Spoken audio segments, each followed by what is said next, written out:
আসসালামু আলাইকুম দর্শক, আজ নিয়ে এলাম সবজি চিকেনের পুরবরা গোলাপ পিঠা করার জন্য আমি প্রথমে ময়দা নিয়ে নিয়েছি, তার সাথে কর্নফ্লাওয়ার, পরিমাণ মতো লবণ এবং তেল মিক্সড করে যখন মুঠে করে এভাবে দলা হবে তখন বুঝবেন যে হয়ে গেছে। তারপরে অল্প অল্প পানি মিশিয়ে খামির তৈরি করে নেবেন।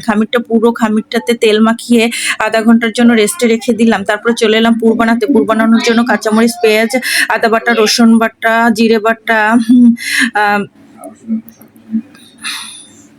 তেজবাটা দিয়ে দিলাম। তারপর পরিমাণ মতো লবণ এবং অল্প হলুদের গুঁড়ো এবং মরিচের গুঁড়া, সাথে চিকেন এবং চিকেনের কিছু মাংস এবং কলিজা দিয়ে দিলাম। যখন একটু ভাজা ভাজা হয়ে যাবে তার সাথে আলু এবং বরবটি দিয়ে দিলাম, সাথে একটা ক্যাপসিকাম। তারপরে এরকম একটা অবস্থায় নামিয়ে ফেলতে হবে। তারপরে খামিরটা নিয়ে এভাবে লেচি কেটে নিয়ে এরকম লম্বালম্বি রুটি তৈরি করতে হবে। তার সাথে পাশে ভিতরটায়, হ্যাঁ, চিকেনের পুরটা, সবজি চিকেনের পুরটা দিয়ে পাশে তেল লাগিয়ে ঠিক এভাবে করে নিবেন। একটু খেয়াল করলেই বুঝতে পারবেন। তারপরে ঠিক এভাবে পিঠেগুলো আমি বানিয়ে নিলাম। তারপরে চলে যাব ভাজার জন্য। তারপরে আমি চলে গেলাম ভাজার জন্য।